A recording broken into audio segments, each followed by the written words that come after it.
when I got down there, there was fire everywhere. With his home just 2 miles from the train derailment site, and as a former firefighter, it wasn't uncommon for East Palestine Mayor Trent Conaway to rush to an emergency scene. And I was right by a tank car, and you could see it starting to vent.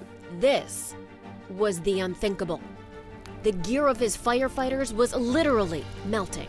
They were walking in the actual chemicals, not just the air or the vapors. The bottom of their boots were falling off. The 3M reflective tape on the side, it was melting off. So they were put into a very dangerous situation, and they kept our town safe. What was going through your mind when you were hearing what was in that train?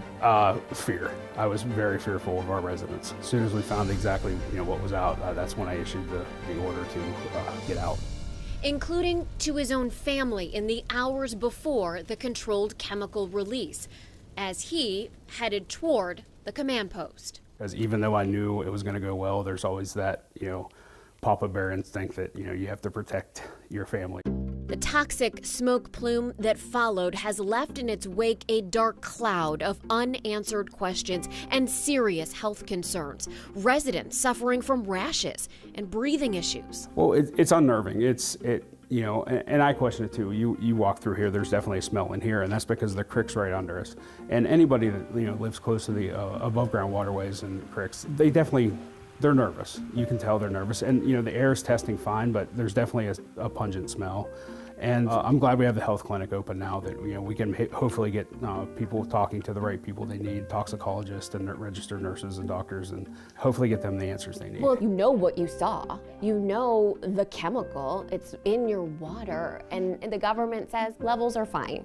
You can understand why there would be questioning. Yeah, and it's in our above ground water. It's not in our drinking water. I always have to specify that our drinking water is 100% safe.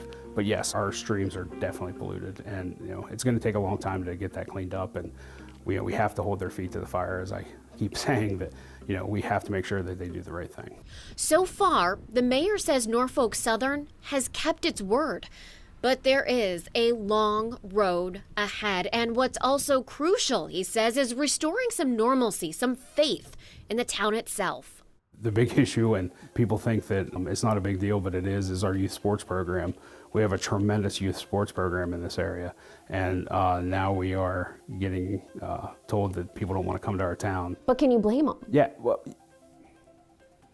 it's scary. I know it's scary, but our kids are here, we're here, we need support. Everybody keeps asking how can they support us, money, water. Another thing is come. We think it's safe for us, so we think other people should come to our town and help us stand together. But do you hope that people don't forget about it? They won't forget about us, because if they do, I'll be the first one standing up, calling everybody back. We don't want to be the victim in this whole situation. We want to be the victors in this situation. We want our town to be better than what it was.